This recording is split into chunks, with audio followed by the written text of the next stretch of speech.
नमस्कार। दूरदर्शन केंद्र भुवनेश्वर की तरफ से आयोजित हिंदी दिवस पर इस परिचर्चा में आप सभी का स्वागत करता हूं। हमारे साथ आज चर्चा के लिए दो विशेष मेहमान उपस्थित हैं। सबसे पहले मैं इनका परिचय आपसे करवा दूं। मेरे बिल्कुल बाईं तरफ हरिराम पंसारी जी बैठे हैं, जो software technology park of India के राजभाषा सलाहकार हैं। मेरे बाईं तरफ डॉक्टर शंकरलाल पुरोहित जी हैं। आप सेवानिवृत्त हिंदी विभागाध्यक्ष हैं और आप किसी परिचय के मोहताज नहीं। आपने उड़िया भाषा से हिंदी भाषा के अनेक अनुवाद कार्य किए हैं। तो सभी मेहमानों का स्वागत करते हुए इस कार्यक्रम की शुभारंभ की मैं कोशिश कर रहा हूं। साथियों, आप सभी जानते हैं कि 14 सितंबर 1949 को हिंदी को संविधान सभा ने संघ की राजभाषा के रूप में मान्यता दी। लोगों में ये धारणा है कि 14 सितंबर 1949 से ही हिंदी दिवस मनाया जा रहा है।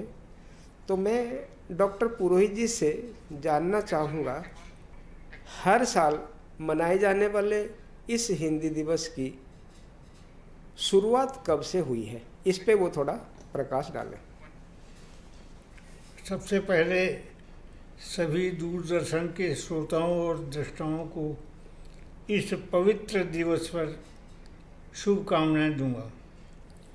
1949 में हमने इसको स्वीकृति प्रदान की थी, लेकिन देश में सारे सरकारी कार्यालयों, उपक्रमों वगैरह में इसको 1953 से हमने मान्यता प्रदान की है और तब से यह एक विशेष संदर्भ में हमने जोड़ दिया कि राजभाषा का प्रयोग सरकारी और सभी कार्यालयों में ऐच्छिक रूप से किया जाएगा। किसी प्रकार का किसी पर कोई दबाव नहीं होगा, लेकिन यह निश्चित है कि सरकार की जो मान्य नीति है उसके अनुसार हमें राजभाषा में ही काम करना होगा और वो राजभाषा हिंदी है। लेकिन जब तक सब लोग स्वीकार नहीं कर देते हैं, सबके लिए संभव नहीं होता है, तब तक उसके साथ में सहयोगी भाषा के रूप में अंग्रेजी का प्रयोग भी अनुमेय है। इसका ये अर्थ नहीं है कि अंग्रेजी में हम खुली छूट दे सकते हैं। जहाँ ज़रूरत हो वहाँ अंग्रेजी का करें, अन्यथा जो समर्थ हैं, जिनको हिंदी आती है, जो हिंदी परीक्षाएँ पास हैं, उन सबको हिंदी में काम करना लाजमी है। ये मेरा अनुमान है और ये बात सही है। कुछ लोगों को बड़ा मज़ा आता है इस बात पर व्यंग करने में कि हर वर्ष एक हिंदी दिवस मनाते हैं। यह एक अनावश्यक टिप्पणी होती है। क्यों कि क्या 15 अगस्त या 26 जनवरी इत्यादि ऐसे दिन मनाने कोई हास्यास्पद हैं? इस देश की अस्मिता का प्रतीक होता है स्वाधीनता दिवस या गणतंत्र दिवस। उसी प्रकार से मैं मानता हूँ हिंदी दिवस भी हमारी अस्मिता का प्रतीक है कि हमने अंग्रेजी का जुआ हटा दिया।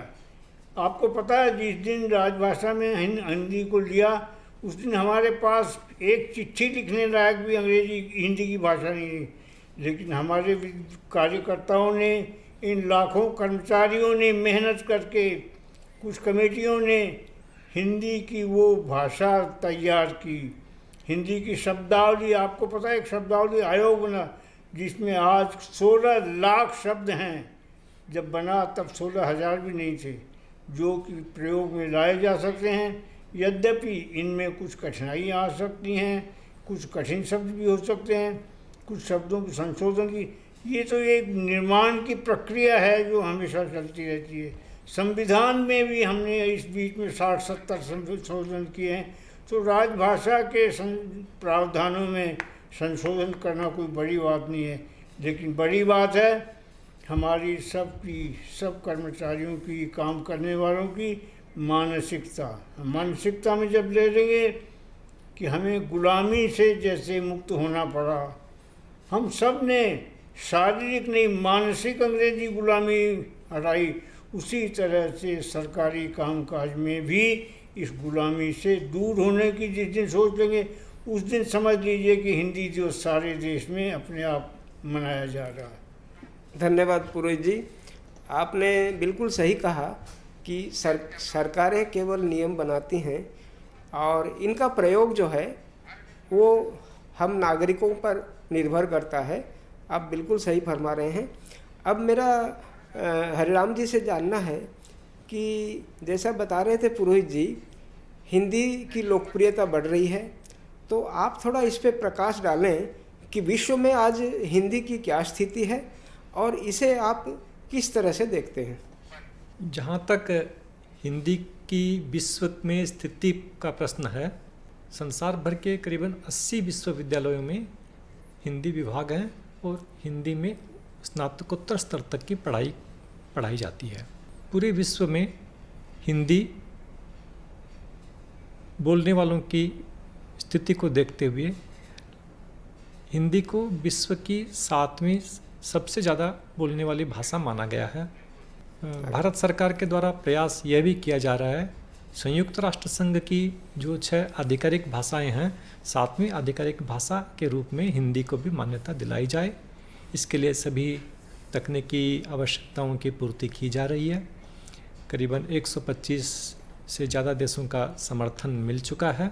यूनिकोड में हिंदी आ जाने के बाद सारे संसार में संचार की सुविधाओं में हिंदी में काम करना संभव हो गया है। सभी जगह एक रूपता आ गई है। सोशल मीडिया में हिंदी का प्रयोग अच्छी तरह हो रहा है। सभी सरकारी कार्यालयों में, केंद्रीय सरकार के कार्यालयों में, विदेश मंत्रालय में, विभिन्न मंत्रालयों में हिंदी की प्रगति तेज़ी से बढ़ रही है और हिंदी का भविष्य बहुत ही अच्छा है। आशा है आगामी दिनों में हिंदी को इसका विस्तृत रूप मिलेगा और हिंदी बहुत तेज़ी से आगे बढ़ेगी।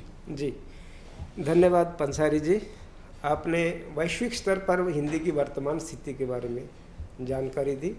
अब मैं डॉक्टर पुरोहित जी से जानना चाहूँगा, क्या केवल सरकारी प्रयासों से ही हम हिंदी को आगे ले जा पाएंगे या इसके लिए और भी कुछ प्रयास करने की ज़रूरत है? क्योंकि हम देख रहे हैं जब से देश स्वतंत्र हो चुका है, इतना लंबा कालखंड गुजर जाने के बाद भी भारत आज एक भाषा को तरस रहा है। तो आप इस पे थोड़ा प्रकाश डालें और आपके जो सुझाव इस बारे में हैं वो हमें प्रदान करें। बड़ी अच्छी बात पूछी, लेकिन इसका उत्तर जो है मीठा नहीं होगा, नीम से भी ज़्यादा कड़वा होगा। जी, हमारे देश का दुर्भाग्य रहा है कि जो चीज़ राजनीति में चली गई उसका टुकड़ा होना जरूरी है। इस देश की आज़ादी की लड़ाई को हमने राजनीति बना दिया तो देश के 2 टुकड़े हो गए। तब से ये परंपरा हो गई कि जिस विषय को, चाहे वो फैमिली प्लानिंग हो, चाहे कोई राजनीतिकरण कर दें, तो उसका सर्वनाश हो जाता है। उसी तरह से राजभाषा का विषय जब हमने राजनीति में बना दिया तो इसका नुकसान हो गया। बहुत से लोगों में शंकाएं हुई, बहुत से लोगों में इसके बारे में विरोध शुरू हुआ, बहुत कुछ हुआ। यद्यपि सौभाग्य की बात है कि अब धीरे धीरे इस देश का जो प्रबुद्ध वर्ग है, वो चाहे चेन्नई में हो, चाहे दिल्ली में हो, चाहे अमृतसर में हो और चाहे बेंगलोर में हो, वो समझ गया है कि इस देश का नाम भारत है, इस देश का नाम हिंदुस्तान है, इस देश की राजभाषा हिंदी है। तो इसलिए वो अब समझ रहा है धीरे धीरे, लेकिन उसके अनुरूप ढलने में और थोड़ा समय लगेगा। ये देश में राजभाषा का सवाल, ये जो सिक्के बदले हमने, ये जो तौल बदला हमने, मन से छटांग से किलोमीटर, ये जो लंबाई नापी, ऐसा नहीं है कि एक दिन में नियम कर दिया और दूसरे दिन से देश में सब मीटर में चलने लगे और किलो में आ गए। भाषा का प्रश्न हृदय से जुड़ा है, बौद्धिक है। यह आत्मा का प्रश्न है, मन का प्रश्न है। वहाँ पर मनुष्य के अंदर जल्दी से परिवर्तन नहीं आता है। क्या आपको मालूम है, अंग्रेज़ों को भी 200 साल लग गए, फिर भी हम अंग्रेजी को अपनी भाषा नहीं कर पाए। यद्यपि 2% लोग ही अंग्रेजी को अपना सके, लेकिन आज हिंदी को कितने प्रतिशत लगाते हैं ये मैं कहना नहीं चाहूँगा, आप सब जानते हैं। कोई 50 कहते हैं, कोई 60%। इतने लोगों की हिंदी भाषा है, लेकिन ये आंकड़ों से बात नहीं है। ये बात इस देश को सारे को एक साथ लेके चल रहा है। और राजभाषा जो है ये सबकी नहीं, राजभाषा सरकारी कामकाज में आने। तो हमने इसको जब से केवल सरकारी कामकाज में लगाया तो ये सरकारी एक एजेंडा बन गया। इसको अगर सारे देश के कार्यालयों में, सारे देश के सब में अगर प्रयोग करें तो कैसा रहेगा? सरकारी कामकाज सरकारी कार्यालयों में ही होता है और कहीं नहीं होता। ये बड़े बड़े और संस्थाएं हैं, हिंदुस्तान लीवर है, ये बिरला हैं, टाटा हैं, लालमी हैं, इन सब को अगर कह दिया जाए कि देश की सबकी भाषा हिंदी हो, देश का काम सारा हिंदी में होगा। जो बड़ा है वो बड़ा हो, छोटा। इस प्रकार से अगर हम थोड़ा सा मानसिक रूप से बदलाव लाएं, इसको केवल सरकारी कार्यक्रम न करके इस देश का कार्यक्रम बना दें, तो मुझे लगता है कि इसकी ग्राह्यता, इसकी गति, इसकी स्मरणीयता, स्पृहणीयता बढ़ जाएगी। ये मैं अंतरात्मा से कह रहा हूँ। धन्यवाद पुरोहित जी, आपने बिल्कुल सही कहा। अब मैं पंसारी जी से जानना चाहूँगा, आप सॉफ्टवेयर टेक्नोलॉजी पार्क से जुड़े हुए हैं और आप भी हिंदी के तकनीकी सलाहकार समिति के सदस्य भी थे। तो आप ये बताइए कि वर्तमान के समय जो तकनीकी बदलाव आ रहे हैं वो हिंदी के लिए कितने सहायक सिद्ध हुए हैं और इसमें आगे आप क्या संभावनाएं देख पा रहे हैं? हिंदी में अभी काम करना अंग्रेजी से भी सरल बन गया है। तकनीकी का विकास इतनी तेज़ी से हो रहा है। विशेष करके हिंदी या देवनागरी लिपि, इसमें हम जो बोलते हैं, जैसा बोलते हैं वैसा ही लिखा जाता है। इसकी इसी विशेषता को ध्यान में रखते हुए जो वाणी से टेक्स्ट या स्पीच टू टेक्स्ट का जो सॉफ्टवेयर निकला है, जो आज हर मोबाइल में भी उपलब्ध है, हर कंप्यूटर में, हर इलेक्ट्रॉनिक उपकरण में उपलब्ध है। इसके कई वर्सन्स, कई प्रकार के अन्य टूल्स भी उपलब्ध हैं कि आप जो बोलते हैं 95% एक्यूरेसी, 95% शुद्धता के साथ हिंदी में अपने आप टाइप हो जाता है। जबकि अंग्रेजी में ऐसी सुविधा इतनी अच्छी नहीं है। 50% 60% ही आपका ठीक से टाइप होता है, बाकी करेक्शन करना पड़ता है। इसलिए हिंदी का प्रयोग बहुत तेज़ी से बढ़ रहा है। चाहे व्हाट्सएप हो, चाहे फेसबुक हो, चाहे ट्विटर हो, जितने भी सोशल मीडिया हैं उनमें हिंदी के संदेशों की भरमार काफ़ी तेज़ी से बढ़ रही है। हिंदी पत्र पत्रिकाएँ, ई बुक्स, ई लाइब्रेरीज, डिजिटल लाइब्रेरीज काफ़ी तेज़ी से बढ़ रही हैं और बहुत ज़्यादा साहित्य, बहुत ज़्यादा प्रकाश हिंदी में बढ़ रहा है। इंटरनेट में हिंदी की सामग्री की खपत 94% की दर से बढ़ रही है। ये हिंदी का विकास तो ऐसा हो रहा है कि लगता है आगामी 2-3 वर्षों में 90% कार्य देश का एवं विदेश का हिंदी में होने लगेगा। हिंदी भाषा सरल भी है। केवल विभिन्न प्रकार के जो आप हिंदी में लिखते हैं, जो अपने हाथ से, अगर आपने अंगुली से मोबाइल स्क्रीन के ऊपर में कोई कुछ लिखा, वो अपने आप टेक्स्ट बन करके टाइप हो जाता है। ये हैंडराइटिंग इनपुट की सुविधा भी आ गई है और भी बहुत सारी तकनीकी सुविधाएं उपलब्ध हो गई है, जिसके कारण अब हिंदी का विकास तेज़ी से आगे बढ़ रहा है। पंसारी जी, मैं आपको यहाँ थोड़ा सा रोकना चाहूँगा। जैसा कि आपने कहा, तकनीकी व्यवस्थाएं इतनी अच्छी हो गई हैं कि अगर आप बोलें भी तो वो चीज़ें टाइप हो जाती हैं। लेकिन देखने में आया है कि जब भी हम वॉइस टू स्पीच वगैरह कुछ करते हैं तो उसमें कई बार शुद्ध हिंदी नहीं आ पाती। तो इसका क्या समाधान है, बताइए। अगर आप शुद्ध उच्चारण नहीं करेंगे तो शुद्ध टाइप नहीं होगा, अगर शुद्ध उच्चारण करेंगे तो शुद्ध टाइप होगा। तो इसका कारण यही है कि अधिकांश लोग हिंदी शुद्ध ढंग से बोलना नहीं जानते या बोल नहीं पाते, इसलिए उनकी गलती होती है। अच्छा यहाँ मैं एक बात इंटरफेयर जी करूँगा। जी जी बोलिए। पंसाल जी, आपको एक छोटा सा उदाहरण दूंगा। इस देश में आज़ादी के बाद भाषा की लड़ाई जिस वर्ग ने लड़ी उसका उदाहरण दूंगा, पत्रकारिता। मेरे बहुत सारे मित्र हैं भारत में पत्रकार, जो अंग्रेजी पत्रकारों का हिंदी अनुवाद करके छापते थे, तो हिंदी अखबार कोई नहीं खरीदता है, क्योंकि आज अनुवाद हो तो कल मिलेगा और अंग्रेजी का आज ही मिल जाएगा। तो टाइम्स ऑफ इंडिया, स्टेट्समैन वगैरह वगैरह, उनकी बिक्री लाखों में और इनकी बेचारों की 1000-2000 में। इन लोगों ने परिश्रम करके पत्रकारिता के रूप में हिंदी की भाषा का निर्माण किया। हमारे यहाँ पत्रकारिता की भाषा हिंदी में नहीं थी, सब जितने बड़े बड़े थे सब अंग्रेजी में, और इन लोगों ने बैठ के पत्रकारिता की हिंदी बनाई। और अब वो बड़े धड़ल्ले से जहाँ घटना होती है तुरंत उसको टाइप हिंदी में करते हैं और भेज देते हैं। आज की न्यूज़ आज ही अखबार में आपको हिंदी के में मिल जाएगी, चाहे वो दिल्ली से हो और चाहे हैदराबाद में हिंदी का अखबार पढ़ता था रोज़ का रोज़। कहने का मतलब ये है कि पत्रकारों ने जितना परिश्रम भाषा निर्माण करने के लिए पत्रकारिता की भाषा बनाई उन्होंने, वैसे ही ये मेरे सरकारी कर्मचारी भाई जो हैं वो सरकारी भाषा बनाने के लिए परिश्रम करें कि आज हमें सरकारी भाषा बनानी। केवल 16 लाख शब्द बनाने से नहीं बन जाती है भाषा। भाषा उसके प्रयोग करने से, वाक्यों से, उसके इडियम और उनके जो सब उनसे बनेगी। उनको पता है कि कहाँ जो शब्द 3 में से कौन सा लेना है, क्या है, और वो भाषा का निर्माण चलता है परिश्रम से। आत्मा में स्वीकृति देने के बाद वो ऐसा परिश्रम करते हैं कि वो अपना काम बन जाता है। ये काम सरकार का नहीं, इन कर्मचारियों की आत्मा का बनेगा तो देखिए वो भाषा बनेगी। और तब आपको पता लगेगा कि अपने आप अंग्रेजी, जैसे सवेरे सूरज निकलने के बाद ये धुआं होती हुई दिखती है, सब साफ दिखता है।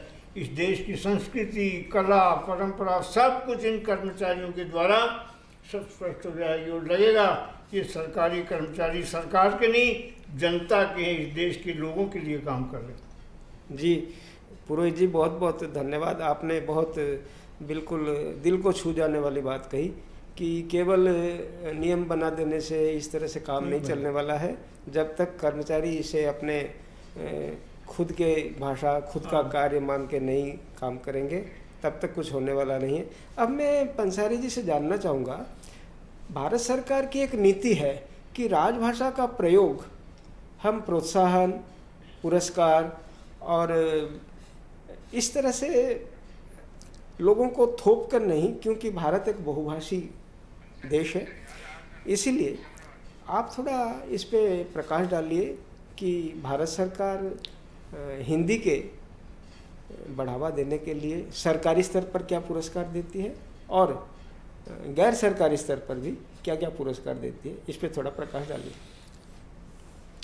पहले राजभाषा हिंदी को बढ़ावा देने के लिए सिर्फ 3 ही माध्यम हमारे सामने सरकार के द्वारा रखे गए थे: प्रेम, प्रेरणा और प्रोत्साहन। अभी माननीय प्रधानमंत्री मोदी जी के मार्गनिर्देश में भारत सरकार के राजभाषा विभाग के सचिव, नए सचिव जो आए हैं सुरमित जयरथ जी, उनके निर्देश से इन 3 माध्यमों को बढ़ाकर के 12 माध्यम कर दिए गए हैं, जो है प्रेरणा, प्रोत्साहन, प्रेम, प्राइज, प्रशिक्षण, प्रयोग, प्रचार, प्रसार, प्रबंधन, प्रमोशन, प्रतिबद्धता और प्रयास। समय की कमी की रहती है, इनके विस्तृत विवरण में देने की आवश्यकता नहीं समझता। तो इन माध्यम से हिंदी का प्रयोग सरकारी क्षेत्र में बहुत तेज़ी से बढ़ रहा है और राजभाषा विभाग की ओर से जिन कार्यालयों में हिंदी का श्रेष्ठ कार्य होता है, हर वर्ष उनमें से क्षेत्रवार, क क्षेत्र के लिए 3, ख क्षेत्र के लिए 3, ग क्षेत्र के लिए 3 पुरस्कार दिए जाते हैं, जिनका नाम राजभाषा कीर्ति पुरस्कार है। इसमें एक राजभाषा शील्ड दी जाती है और एक प्रमाण पत्र दिया जाता है उस कार्यालय के मुख्य कार्यपालक को और उसके एक हिंदी अधिकारी को। और ये केवल 3 पुरस्कार विभिन्न 3 क्षेत्रों के अलावा 3 क्षेत्रों में सरकारी कार्यालयों के लिए अलग 3 पुरस्कार हैं, बैंकों के लिए 3 पुरस्कार अलग है, उपक्रमों के लिए 3 पुरस्कार अलग है। तो ये इन पुरस्कारों के माध्यम से हिंदी का प्रयोग तेज़ी से बढ़ रहा है। सभी कार्यालय प्रमुख स्वयं हिंदी का कार्य करते हैं और उनकी जब वे स्वयं हिंदी में कार्य करते हैं तो उनके अधीनस्थ कर्मचारियों को प्रेरणा मिलती है और वे भी हिंदी में काम करते हैं। हिंदी का काम तेज़ी से आगे बढ़ रहा है। मूल काम को प्रोत्साहन देने के लिए सरकार के द्वारा कई पुरस्कार योजनाएं चलाई जा रही है। जो हिंदी में श्रेष्ठ कार्य करते हैं उनको वार्षिक रूप से कुछ आर्थिक पुरस्कार भी दिए जाते हैं। हिंदी पत्र पत्रिकाओं में श्रेष्ठ आलेख के लिए भी राजभाषा विभाग पुरस्कार देता है। इसके अलावा हिंदी प्रशिक्षण लेकर के हिंदी परीक्षाएं पास करने पर भी नगद पुरस्कारों का प्रावधान है। हिंदी टाइपिंग, स्टेनोग्राफी, कंप्यूटर के लिए भी बहुत अच्छे पुरस्कार दिए जा रहे हैं। अभी राजभाषा विभाग ने जो एक स्मृति आधारित अनुवाद सॉफ्टवेयर कंठस्थ का जो विकास किया है, उस कंठस्थ के माध्यम से अनुवाद करने वाले कर्मचारियों को भी, उनके लिए भी, और अधिकतम कंठस्थ के सॉफ्टवेयर में अधिकतम वाक्यों की मेमोरी का योगदान देने वाले कर्मचारियों को भी राजभाषा विभाग की ओर से पुरस्कार दिए जा रहे हैं। तो इसलिए अब अंग्रेजी हिंदी, हिंदी अंग्रेजी का अनुवाद कार्य भी बहुत सरल और बहुत तेज़ी से हो रहा है। तत्काल साथ साथ दोनों भाषाओं में एक साथ विभिन्न प्रकार के परिपत्र हों या जी प्रेस रिलीज हों निकल रही हैं। जी बहुत बहुत धन्यवाद। जैसा कि पंसारी जी ने बताया कि हिंदी के क्षेत्र में कई सारे पुरस्कार दिए जाते हैं, सरकारी स्तर पर, गैर सरकारी स्तर पर। अब मैं डॉक्टर पुरोहित जी से अंतिम उनका जो अभिभाषण होगा इस बारे में जानना चाहूँगा कि आप एक वरिष्ठ हिंदी विद्वान हैं, तो आपको हिंदी का भविष्य उज्जवल लगता है या फिर हिंदी पर हिंग्लिश, जो हिंदी और इंग्लिश इसका समन्वय बनता जा रहा है, हम देख रहे हैं सोशल मीडिया पे इसका ज़्यादा प्रयोग हो रहा है, तो क्या हिंदी हिंग्लिश की शिकार हो जाएगी या फिर हिंदी अपने मूल रूप में आगे बढ़ पाएगी? इस पर थोड़ा बोलिए। दास जी, आपने जो इंग्लिश का संकेत किया उससे मैं आपकी भावना को समझ रहा हूँ। इस देश में लोग हिंदी के साथ अंग्रेजी का प्रयोग कर रहे हैं। दरअसल हमारी यात्रा जो है एक देशी नहीं होनी चाहिए। मोदी जी शब्द का बराबर प्रयोग करते हैं, समावेशी। मैंने एक ग्रंथ का अनुवाद किया था चंद्रशेखर दत्त का, और उसमें मैंने हिंदी के साथ साथ राजस्थानी कुछ लोक भाषा का प्रयोग किया। तो दिल्ली के एक बहुत बड़े साहित्यकार जो मेरे मित्र थे, उन्होंने कहा ये हिंदी है ही नहीं, इसको आदमी को हिंदी आती ही नहीं है। मैंने कहा हिंदी नहीं आती। छपा, बाद में छपा, पता चला कि ये तो उड़िया का बहुत बड़ा उपन्यास है। कहने का मतलब ये है कि राजभाषा को हमने जब लिया है तो उसमें हम ये समावेशी नहीं कर सकते कि जो मन में आए कुछ शब्द लोक भाषाओं के जोड़ दें और ये कर दें, क्योंकि राजभाषा के लिए एक टेक्निकल शब्द है और तकनीकी शब्दावली राजभाषा में प्रयोग के लिए बनी है, लेकिन उसमें भी विविधता है। जैसे फादर, फादर के लिए 2 शब्द, एक पिता है, एक बाप है, एक आका है। इससे हम कौन सा शब्द प्रयोग करें? इस देश में है ना, लोग कुर्सी, टेबल, चेयर, इनके भी 2-2, 3-3 प्रतिरूप हैं। तो कहने का मतलब ये है कि हिंदी का प्रयोग जब करें तो हमें रूढ़ नहीं होना है।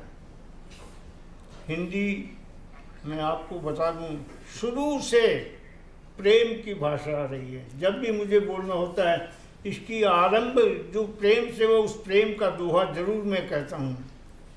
गोरी सोई सेज पर, मुख पर डाले केश, चल खुसरो घर आपने रैन हुई इस देश।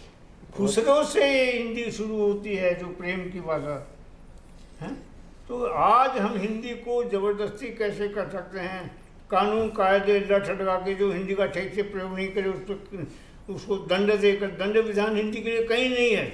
तो ये जो भावना है इसको वास्तव में रखना होगा, लेकिन इसका ये अर्थ है कि हिंदी प्रेम की भाषा है और राजभाषा को भी प्रेम से ही हम लागू करेंगे, चाहे 10 साल और लग जाए, लेकिन हिंदी में दंड विधान नहीं आना चाहिए। दंड विधान आने से जो कपड़ा जहाँ फटा है वहाँ उसको जोड़ लगाएंगे और ज़्यादा फट जाएगा, लेकिन मेरी माँ या पत्नी उस कपड़े को लेके सुई से जरा कर देती है सिलाई, वो ठीक हो जाता है।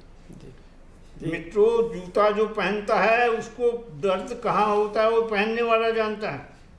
इन राज कर्मचारियों की कठिनाइयाँ दिखावे की नहीं हैं, वास्तव में जब ये दूसरी भाषा में काम करते हैं। सारी ज़िंदगी तो इन्होंने अंग्रेजी पढ़ी और अब आप कहेंगे हिंदी में काम करो, तो इनको जो कठिनाई आती है उसको समझना होगा, आत्मीयता से उन्हें दूर करना होगा। आज से कुछ 15 साल पहले मैं यहाँ था, हिंदी डायरेक्टरेट जो थे उन्होंने किया था और उन्होंने बहुत सारी कार्यशालाएँ की, सैकड़ों 2 साल में, और जो शब्दावली में कठिनाइयाँ थी उनको दूर करने का प्रयास किया।